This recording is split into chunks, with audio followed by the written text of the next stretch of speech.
Let's move now to London, where new Prime Minister Liz Truss has appointed her cabinet. Key appointments: her Health Minister and Deputy is Therese Coffee. Her Finance Minister, Chancellor of the Exchequer, is Kwasi Kwarteng. The mostly new team has to hit the ground running. Tomorrow will unveil the new plan to ease the cost of living. But today, the Prime Minister also faced her first question and answer session in Parliament. Let's find out more with our UK correspondent, Olly Barratt. Hi there, Olly. So first on the PMQs, what big questions did she face and how did she handle it?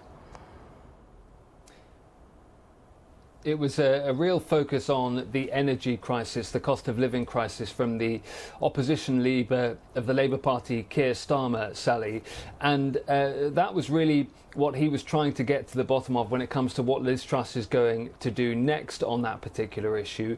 Liz Truss would only say that she will reveal her big plan in the House of Commons tomorrow, on Thursday. She was pushed by Keir Starmer on exactly how she's going to pay for what we expect to be effectively a freeze, a cap in prices of energy for households and businesses alike. Keir Starmer was pushing her on his idea, which is to fund it with a big windfall tax, a further windfall tax on the profits of energy companies. Liz Truss would only say that that is not the way that she wants to pay for this big support plan for the UK economy, but she didn't give us any more details beyond that. And so that's one early dividing line between Liz Truss and the new opposite number for Keir Starmer, the new Prime Minister, is that idea of how you pay for the support that is going to be rolled out for households up and down the country. In terms of how she did, I think it's fair to say that she started off a bit slowly, that it looked like perhaps Keir Starmer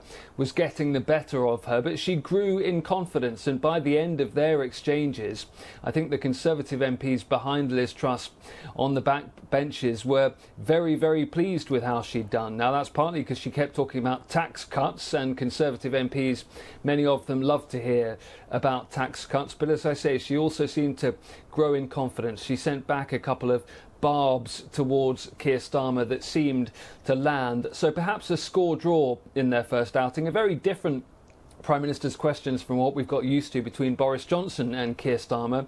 Boris Johnson and Liz Truss, very much different characters. Liz Truss doesn't have the rhetorical flair, perhaps, that Boris Johnson does, but many of her colleagues will use words like business-like, and they'll say that that is the type of tone that she's going to try and set as Prime Minister. Keir Starmer tried to tie her repeatedly to the Boris Johnson administration, the outgoing government, and said that it's her and colleagues around her that have actually made the mistakes that have led to some of the crises that her new government is now trying to deal with. But let's take a closer look at her new cabinet. Her deputy is Therese Coffee, and I've read that she loves karaoke and a cigar. Her Finance Minister, Kwasi Kwarteng, and that's a huge job. His parents hail from Ghana. That's right, they do. And James Cleverly, who you mentioned earlier, the Foreign Secretary, his mother came to the UK from Sierra Leone as well. We have Suella Braverman in the role of Home Secretary. What it means is that you actually have no white men in any of what are considered the top jobs in British government. So that is Prime Minister, that is Foreign Secretary, that is Chancellor, that's Home Secretary, that's the Deputy Prime Minister that you mentioned, Therese Coffee, who, yes, does like a cigar, does like a bit of karaoke. Indeed, in a radio interview this morning on the British media, Therese Coffee was interrupted actually by her alarm going off, and it was Dr. Dre. That was the 8 a.m. alarm tone that she has that interrupted her interview this morning. So she's quite a character. And yes, as I say, many people are pointing to that diversity in the cabinet. The other side of that coin is that the cabinet is very much largely privately educated. So critics of the government and of the cabinet that Liz Truss has put together are saying that the diversity doesn't go in all directions and that this is in many ways a privileged cabinet as well. So we know that our President Ramaphosa has congratulated Liz Truss. Talk to us about the response from around the world, and particularly the conversation with Ukraine's leader, President Volodymyr Zelensky.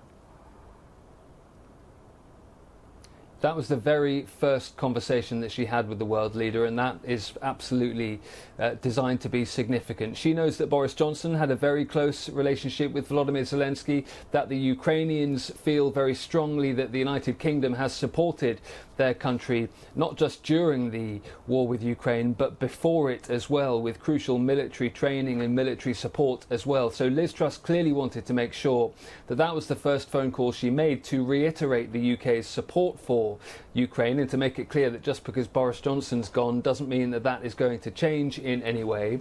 And then a call with Joe Biden, the US president, all the usual cliches about special relationships and close cooperation and all of the phrases we often hear between UK prime ministers and American presidents. But one interesting point is that when they talked about Brexit and the Northern Ireland Protocol that's been very tricky between London and Brussels, Joe Biden, the readout from the White House, said that they'd agreed that the UK should pursue a negotiated agreement with the European Union. Well, the Downing Street readout absolutely didn't say that at all. It didn't talk about negotiating an agreement on the Northern Ireland Protocol, and we know that Liz Truss is minded to continue pursuing that legislation, which has been so controversial, to potentially override parts of the Northern Ireland Protocol unilaterally. So that's a potential flashpoint between London and Washington, and certainly other European leaders have been welcoming Liz Truss to the role and hoping for and saying that they believe that there can now be a slightly different relationship between London